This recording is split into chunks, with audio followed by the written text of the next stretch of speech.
In this video, I'll show you how to organize Facebook albums so you can keep your photos neat and easy to find. First, open the Facebook app on your phone and make sure you're logged into your account. Tap your profile picture to go to your profile page. Once your profile opens, scroll down and tap on the Photos section. At the top of the Photos page, tap Albums to see all the albums on your profile. Now choose the album you want to organize and open it. If you want to move or remove photos, tap the photo you want to manage, then tap the three dots in the corner of the screen. From there, you can choose options like Edit Photo, Move to another album, or Delete Photo depending on what you want to do. If you want to create a new album, go back to the Albums section and tap Create Album, then add a name and upload the photos you want in that album.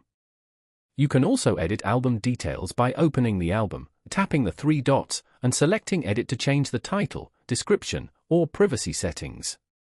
Organizing your albums helps keep your photos grouped and easier to browse. If this video helped you, don't forget to like the video and subscribe to the channel for more simple and helpful tutorials.